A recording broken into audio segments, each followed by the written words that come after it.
Hey everybody, welcome to Hear the Noise. It's been a long time, we're glad to be back.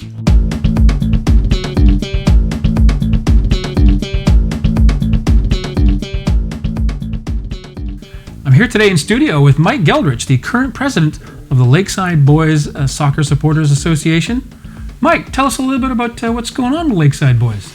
Well, it is the off season here in Victoria, but schedules have been released, which is really exciting. I think the League1 BC schedule came out yesterday. Kind of timestamp us a bit, and really excited for this upcoming season. We finally have a travelable rival. Hopefully, we dominate every game that we see them.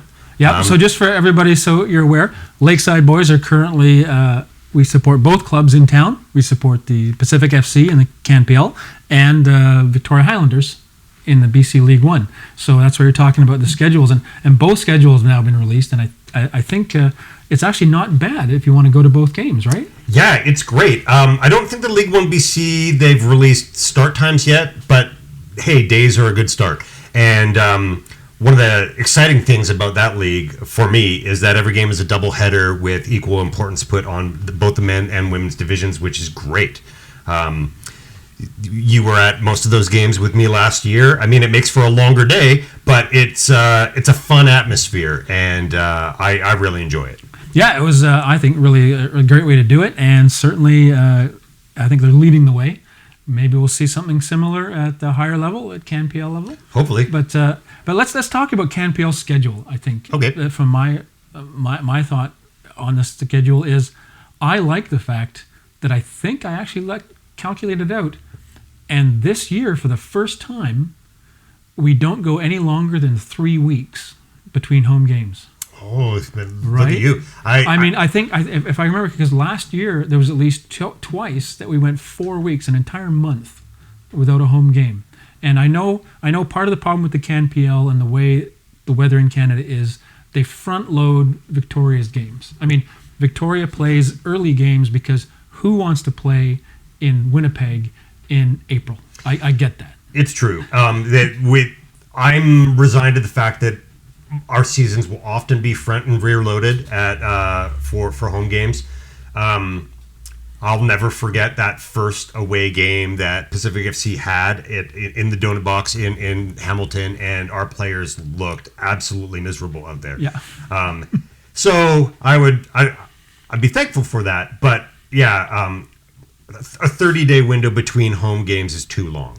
You know, you show up and you try to remember the chants. You know, and as well, there is something to be said about aiming to have the soccer atmosphere that's created on a sort of 2-week rotating home schedule, right? One home game, one away game, one home game, one away game, because there is a home field advantage in soccer that doesn't really get talked about by the casual people enough, right? That the fact that supporters like us can go and make noise for the entire length of the event is something that doesn't really happen in other sports, and really leading to a home field advantage more so than what change room. Yep.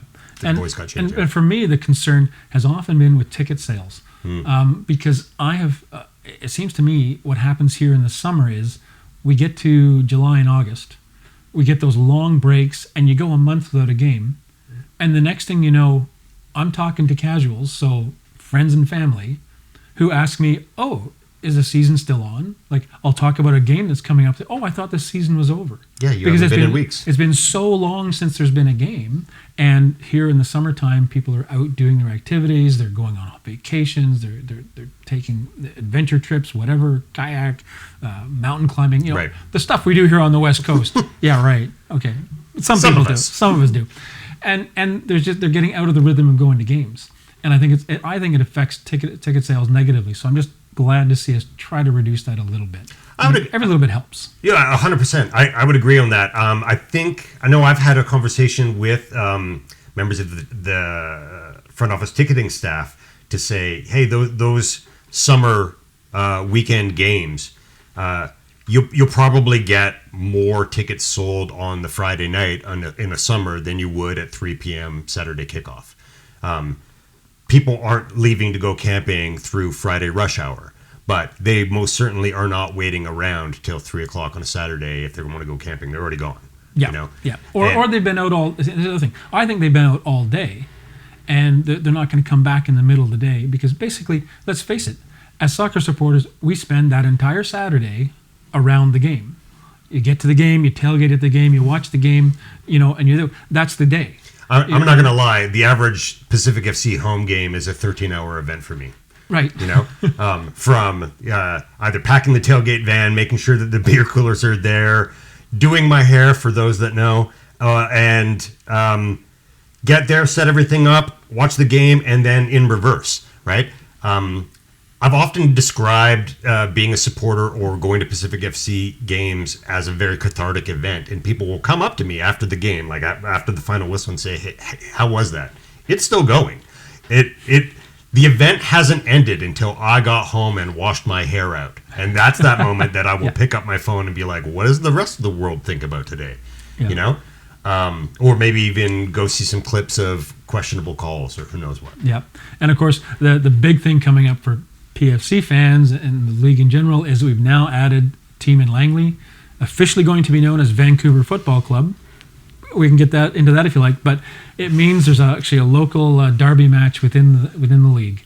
I think everybody's talking about already going across for the first away game. Mm-hmm.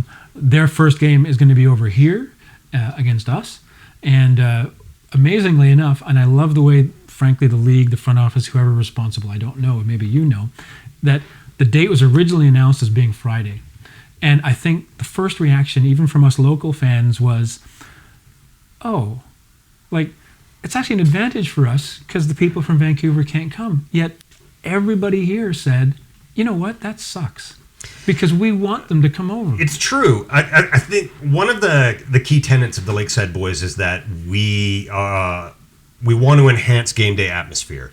And it might seem counterintuitive, but actually having away fans helps enhance game day atmosphere. It gives us something to direct our chants to. On that Uber Canadian side of things, it gives people, it creates that banter pregame, right? There's nothing like going and heckling people at a tailgate that support the other team all a little bit in jest until the game happens. If we can keep cool heads. Keeping in mind, though, I think our tailgates have always been open and welcoming, and we've had some great tailgates with opposing fans. I mean, I think when I met the guys from Hamilton, was it last year? Yeah, opening game last year. Opening game last year. That was fantastic. We had some beers. We had a great time, chatted the league, got their perspective, and then we went into the stadium, and we sang rude things at each other for 90 minutes. And that's what it is, right? I've had this conversation with Callum Irving, who, for those that don't know, was our goalkeeper for the last 3 years and is now playing for Vancouver FC. He knows that we still care about him as a person and wish him success and so on. But during that 90 minutes, I'm going to heckle you. That doesn't mean that I still I go forth and be the best keeper you can be, except against us. But ultimately, I think that's the key thing that really brings the Canadian element into the Canadian Premier League or being a Canadian soccer fan, is that we don't have that century of animosity with people from a different town like you might see in Europe that turns into this level of undescribable hatred. You don't even remember what you don't like them about. And that's something that I don't really want to see here. I don't see how that grows the game. I don't see how that invites more casuals into it. It just creates this war zone. And frankly, there's enough conflict in the world without us having to artificially inflate it. For things like that. Yep. Now, you mentioned some roster changes. So we've lost Callum. He went over to Vancouver FC. This week, however, finally, I think people were getting pretty frustrated last month. Finally, they announced Manny Aparicio has re-signed for this year, which was a huge sigh of relief through the entire PFC community, I think. How do you feel about this new roster? So we've lost a few, we've added a few. Manny's there to center us. How do you feel going into it? Feel pretty good. I mean, I expect to hear about more signings. I don't think that we've got a full squad yet. He says we, as if I get to make the calls. But I am really excited about all of the returning players. Manny, Kunle, Josh Hurd. The having Easton Ongaro come in as a striker, like as that big, tall target man striker, is great news. Something we've been missing for the last couple of years, really. Yeah, I mean Diaz wasn't really a tall target man kind of a guy, but he was for sure slow to start. We could see it in the Island Games in 2020 and so on, that it's just not really quite clicking. But you could see it for that first half of last year that it did click. He would often be, right guy, right place, right time. But I think the key is right guy, right place. He was a poacher. He was a poacher of goals. He wasn't the target man. So I think this might actually be a bit of a change for us, having that big, tall target man. Because let's face it, I don't know why, but it feels like our team on a height scale has been pretty short overall. It has. Like, it's odd. Marcus Haber bent the curve, right? Marcus Haber was, But having said that, that was the intent. It felt like with Marcus Haber, had that big, tall target man up front, and it didn't quite work. No. I think there are lots of reasons, and I don't know if there's enough time to go into why. Well, that's two coaches ago. Let's face it. It's true. It's true. Silberbauer feels like ages ago, right? Yeah. But it's not to say that it can't work. There is a role for every numbered position on the field, and people understanding their roles and how it works out with the team goes a long way. Manny Aparicio is a midfielder. He is most certainly an attacking midfielder. Yeah. Right? He can play box to box, but he's not like. Whereas someone like Sean Young, definitely a defending midfielder, right? Like big enough guy, but you want him looking at the other end of the field. Whereas you see how Manny can look like a man possessed, and on those days where that's what's going on for him, you just know it's watch out, right? See, I'm always confident because we got Didic in the back line backing Manny up. It's true. To me, that works. But yeah, you're right. I don't think asking Manny to come back and defend. I mean, he can, but I'd much rather see him pushing up. I'd rather him not get suspended. Yes. And stick around than him get suspended. I mean, that's the thing. I can appreciate the passion. I think we've had generations of hockey pundits telling people to lean in with your shoulder. I'm going to give Manny the grace that is like, you're just doing what you've been told growing up, you know? Let's not worry about that. Let's move forward. No one wants to get a red card, and I think he has. I hope he's learned that maybe don't throw all your weight behind it the next time. It will be interesting to see. Before we leave the topic of Pacific FC, we have to talk about the leaked kit. So, and again, dating when we're filming this. Just today was the first time I saw it. I think it was just released today. A photo came out that's supposedly from Barcelona somehow. Yeah. A kit shop, maybe in Barcelona, showing with a bad picture of what is supposed to be a new PFC jersey. And I got to say, for me personally, I think it's fantastic.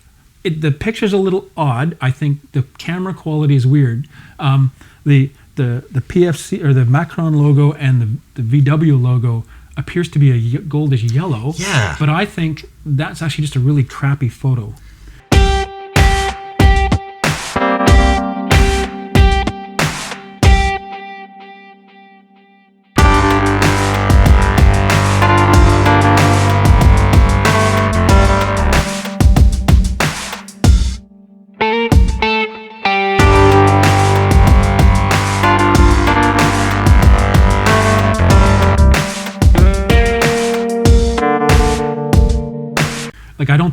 I think it's going to be white. But otherwise, in case you haven't seen this, the description is a wonderful, how to describe it, patchwork. Yeah, mosaic. Subliminated, is that the word? Purple patches. But it looks like down on, I guess the belly, you want to describe it, looks like an indigenous design, possibly a bear of some sort. And if that's what I think it is and that's real, I think that's going to look sweet. Yeah, it has this weird combination of indigenous formline style art as well as like almost a cubism thing going on. Yeah. Right? And I find it's always, this happens every year when you see a picture of a kit that I'm like, I just want to see it in person. I mean, even in the kit reveal in 2019, we all gathered on Fort Street, crammed into a little space to watch people in a church in Toronto show us kits. And I was like, oh, it looks okay. And then I got to go see it in person. I was like, oh, this is significantly better. Yeah. And I mean, I'm going to get it. It doesn't matter. I will buy everything, PFC puts out. But you can't go wrong, in my opinion, with Indigenous artwork for representing Vancouver Island. You just can't. And we don't know. I mean, as I say, it's just a rumor. It's a leak. Right. It may not even be real, but it certainly would be interesting. And perhaps we're hoping that Maynard Johnny, who was the artist for the previous Indigenous kit, was involved, because we all love that one. And I think it was a great synergy with the club and the community. It really is. I mean, it's you could see around the world people's admiration of that kit design, and I think it changed the game for what people knew that they could do, and that people would accept it, right? Yeah. I think that's always kind of the issue when it comes to things like this, is that, is it going to be well received? It was so overwhelmingly well received that I mean, I think it also led to Hope and Health purchasing Varsity FC and League1 BC. Not totally segue here, but great segue. So there we go. League1 BC has announced some changes. Amongst them was the former varsity team, which was sort of a UBC product, I guess, has now been purchased, transferred somehow. Yeah, I'm not. It's hard to really wrap my head around where the ownership structure with a lot of things in League1 BC go, because there is sort of this formal or informal tie to the college, the university grounds where most of them will play out of, right? Is Rivers connected to Thompson Rivers University? I don't know. You don't know, right? So this feels like a lot more information being put forward. Hope and Health, a charitable organization that specifically tries to increase advantages for Indigenous youth in playing the game. It's historically been contributed to by Pacific FC and the Vancouver Whitecaps. But they've now purchased Varsity FC, and they're now running it under the new name Not So Much FC. And their logo design of an Indigenous copper shield with the artwork on there, it's stunning. I mean, I can't wait to get a scarf. I gotta say, Not So Much FC, the new crest really, and this is just very personal for me, I've long thought we needed to see that shape, that copper. I always think of it as a shield, but I know that it's not quite a shield in First Nations culture. But to my mind, I always thought that shape and that idea would make a fantastic soccer logo. So I'm really glad to see they're using it and turning it in there. So I give a real sense of pride to a whole community over there. What'll be really interesting to see is if they're on field, like how long it takes for their mission to be able to get their team like that, or will it still be both on the men and women's division the same Varsity FC team as last year that won the Wanda Fuca Plate?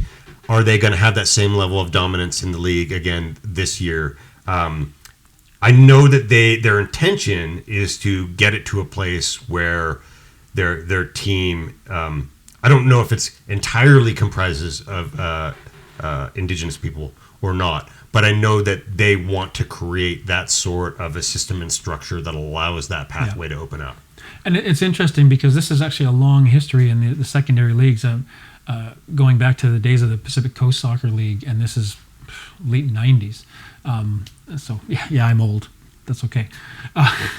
Watching Victorian, one of the teams in the league, one of the best teams over there was CALSA. Right.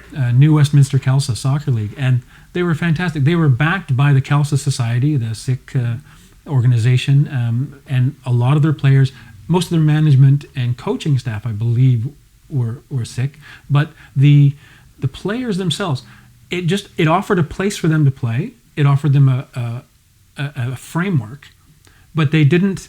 But they just took the players they had, and they brought other players in. So it wasn't strictly a one community team, which I thought was very important. And I hope that's where they're going to go, because I think what they need to do, and here's me pontificating as a white guy. I'll try to get that out of the way, but I would really like to see that this offer a pathway and a way for that community to participate and to take it over. And yes, if someday that team fields a fully Indigenous background set of players, fantastic. Yeah. But then at the same time, I would be happy to see Pacific FC field an entirely Indigenous background players here, because frankly, I think that's a community that's long been overlooked in our soccer pathways. And I know that there's a history of that on the island, but I think we're hopefully moving past that, and we need to bring everybody in. So, yeah, okay, I'll stop pontificating and getting all dreamy about it. I think that you're not far off, right? Like, we can see specifically at Pacific FC games, because it's happened more there, whether it is on the September 30th games. More commonly referred to as Orange Shirt Day now, but Truth and Reconciliation Day. Yeah. Whether when the alternate kit was released last year, they had Indigenous youth and members of communities come out and do some drumming and do some prayers, and it's great, right? It's one of those things that's really hard to get across to people that haven't lived a measurable percentage of their life on Vancouver Island. But there is a very diverse and rich Indigenous culture here on the island. There are 4 entirely different groupings of people, nations, if you will, but it goes farther than that on Vancouver Island, in a way where even just thinking about the Coast Salish languages versus the languages of the Nunchilnuth, right? That the difference between those languages linguistically would be the difference between English and Mandarin. Like, they're so completely different, even though the difference between a territory like Souk and Port Renfrew, right? Yeah. That would be the language difference there. It's hard to fathom for a lot of people that don't live in a place like Vancouver Island, but that's what we've got. I would love to see like an Athletic Bilbao sort of situation happen with either Pacific FC or Not So Much FC. But ultimately, it is about sporting performance as well, right? And so if in both of those scenarios, in both leagues, the pyramid getting flushed out so that the talent has somewhere to play, that's paramount, right? If you've got skills and want to play competitively, there should be a place for you to do that. And maybe this is I'll try to make a smooth segue. We're talking about skills. We're talking about development in general. I notice you're wearing your Canada Soccer jersey inside out, and clearly there's a message there. You want to talk to us a bit about the message? Yeah, I mean, this message is in solidarity with the Canadian women's team, or XNT, as it might often come across. Much love to Quinn. They are playing the She Believes tournament coming up in protest because of conflict with the Canadian Soccer Association. I'm not being threatened by the litigation by the Canadian Soccer Association, so I feel like I can speak a little bit more freely on this. Very few people get into sports to back the governance of sports, right? Yep. You go because you're entertained by the players and you want to support the players, or you were a player, or any aspect of that, right? No one's really concerned with, like, well, how let's go over your profit and loss here. I mean, some of us do, but that's because we're so all in to the sport or the club or the players that we can only get so much, and now we want to know a little bit more. Are they being treated fairly? Is there a union or players association? If they get hurt, are they going to be able to get anything? What happens when they age out? Are they going to be able to find a pathway, right?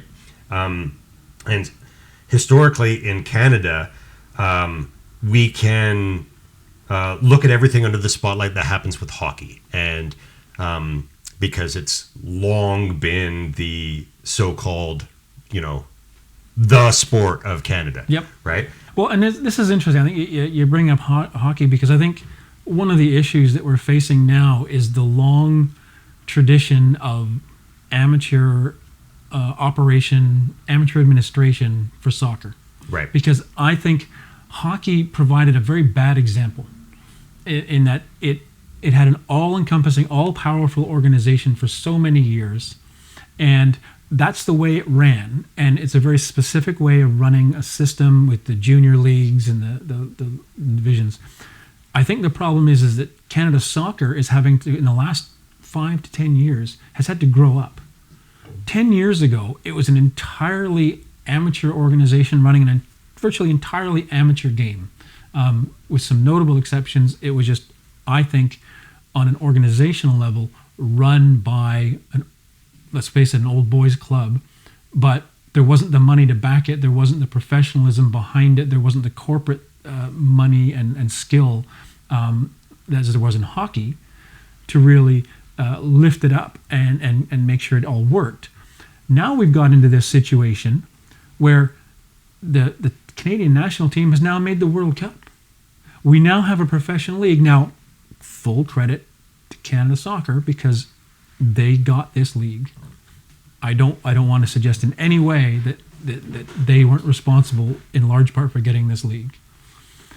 But I think the organization itself is still not mature enough.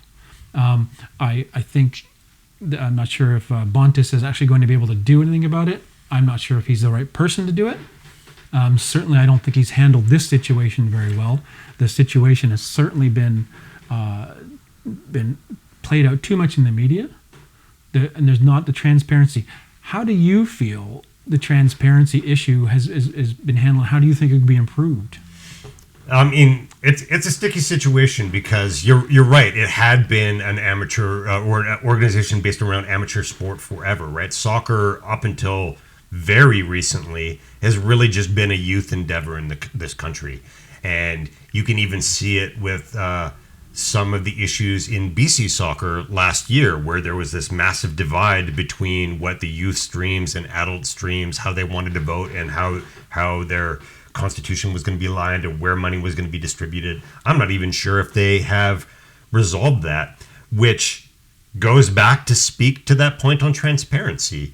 It's really hard when there are interested parties and the lack of information is there, right? Like, you can go to anyone's website and get constitutions and so on. You're never going to know all the ins and outs of legal deals or how things are run. And, as much as I might personally want to be a fly on the wall at a lot of meetings, I understand why some things would be handled in secrecy or in camera, as it's often called. The concern here is that there's such a lack of transparency on so many different issues with it that it forces you to lose confidence that in people's ability to govern it, right? You question, like, do you know what you're doing? Is there a plan? Did you have a plan and it got turned on its head and now you're just scrambling? Like, we don't know any of it, right? And it's really tough when the figurehead of it will go onto various different media platforms and come out like he's trying to sell you a used car, right? Like, I've never met Nick Bontis personally. I don't know. I'm sure he's a reasonable guy to go have a beer with and have a conversation with, but maybe, right? But the reality of it is that when you're in the hot seat, I mean, my default is to like raise the humility up a little bit, right? I'm not ever afraid to fall on my sword if I'm representing something. Like with the Lakeside boys, it comes up anytime that there's an issue. I'm the first person to say, hey, is this my bad? What can I do to deal with this? That's how leadership works. What I don't want to do is to tune in to hear Dr. Nick. Hi, everybody. Hi, Dr. Nick. Talk about all the FIFA hobnobbing that he did at the World Cup. I'm like, great. So you met a bunch of like notoriously corrupt individuals and you had a great time.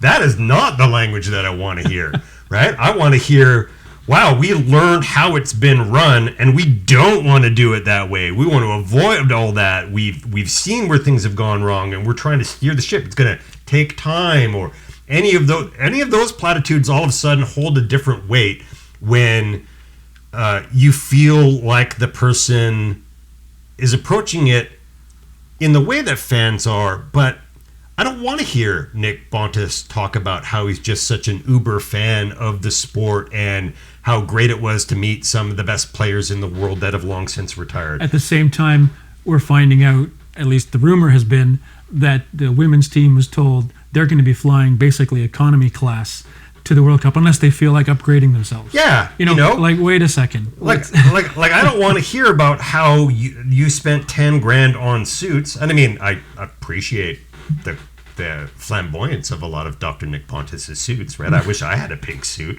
but not at the cost of making my players have to pack their own brown bag lunch and bologna sandwich or something and no vegetables or who knows what, right? Right. And this is it. Who knows what, right? Yeah, because we don't know what the accuracy is, because let's face it, the transparency all around has just been pathetic.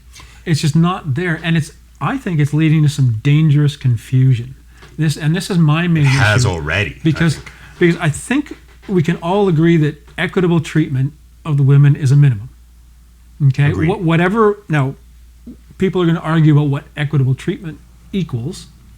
That's detail. But one of the casualties on the side, and my concern has been when someone like Alistair Johnston, because the Canadian men's team has been asked to weigh in on this and support the women's side, great.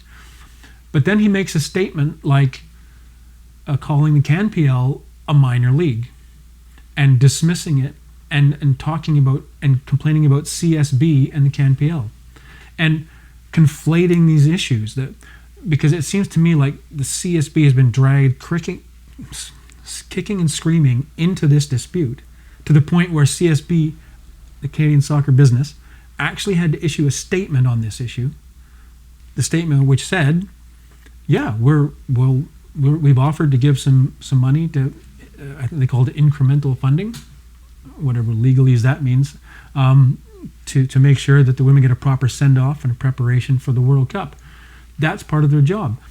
But CSB was originally founded to build a foundation for the men's national team, and also at some point I would hope the women's national team.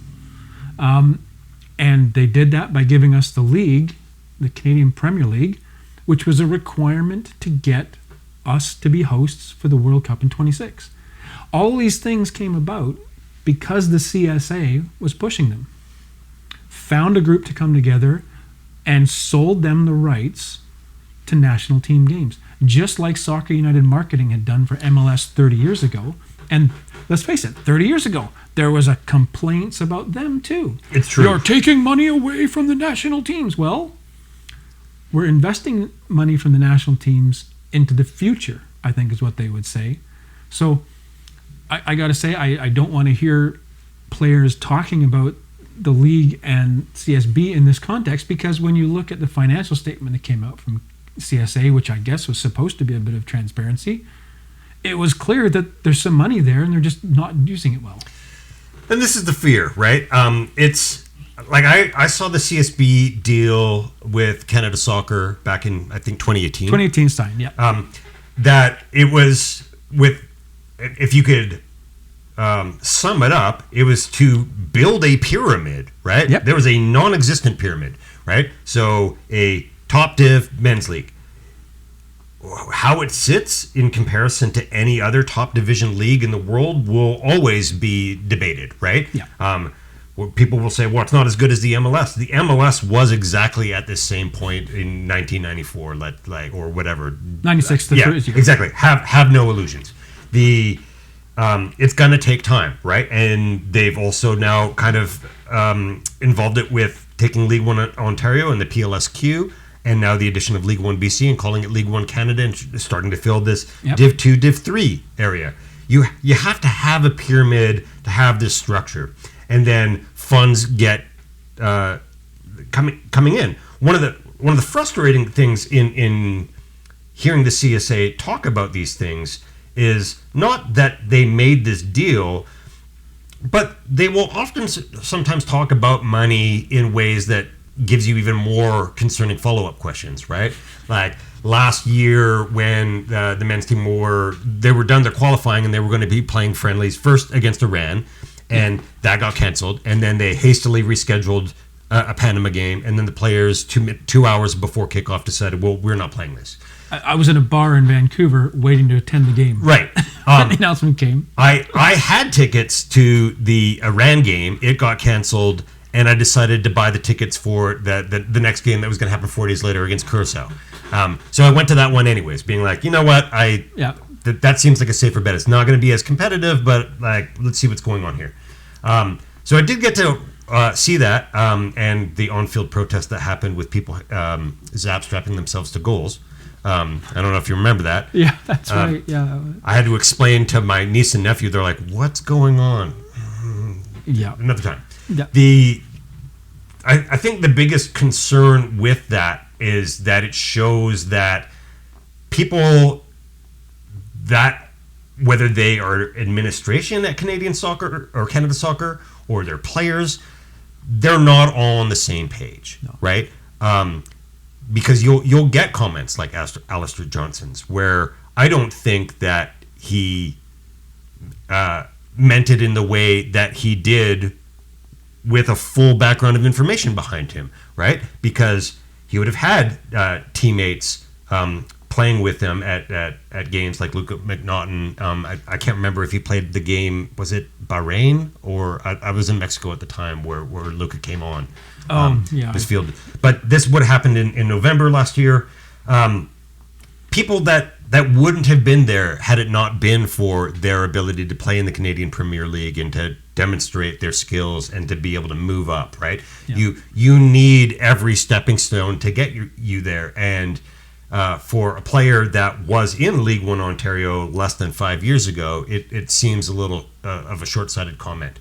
To me, it just says this hasn't been fully explained to you. You've just been pointed. It's almost like CSA is like, don't blame us, blame CSB. We're just trying over here. And that part is frustrating because there seems to be a lot of blame being handed around without anybody saying, hey, how about we just all get together and iron this out and lay out all the facts and figure this out. And I think this is, to my mind, where I think CSA has failed, and I think Bontis, frankly, I think he's got a couple of months to pull it together. Because Bontis, the CSA, the leadership there, needs to get together with the leadership on the national teams and say, look, we need to have a vision. You need to buy into this vision we've got for building this from the League 1 system, League 1 Canada, up through to this team. You need to see why we're all connected, how we're all connected, what we're going to do to be there. Do it equitably. And I think we all need to be on the same page. And they're not there. Yeah, and not to say whether he should remain the president or not, I'm not sure that he's the right guy to sit down and sell that to the players. As eloquent as he may be in some ways, it's really hard to learn something from someone when you already feel antagonistic towards them, right? You have to really want to learn that. And his demeanor doesn't suggest to me that he has the wherewithal to put himself out there like, I'm seeing it from your guys' side, and let's really break this down as nuanced as we have to for your understanding. I think that he will sell them the sound bites and that they'll hear that and every incarnation that things like this happen, people have follow-up questions, and then they don't get them answered, and then it spirals into something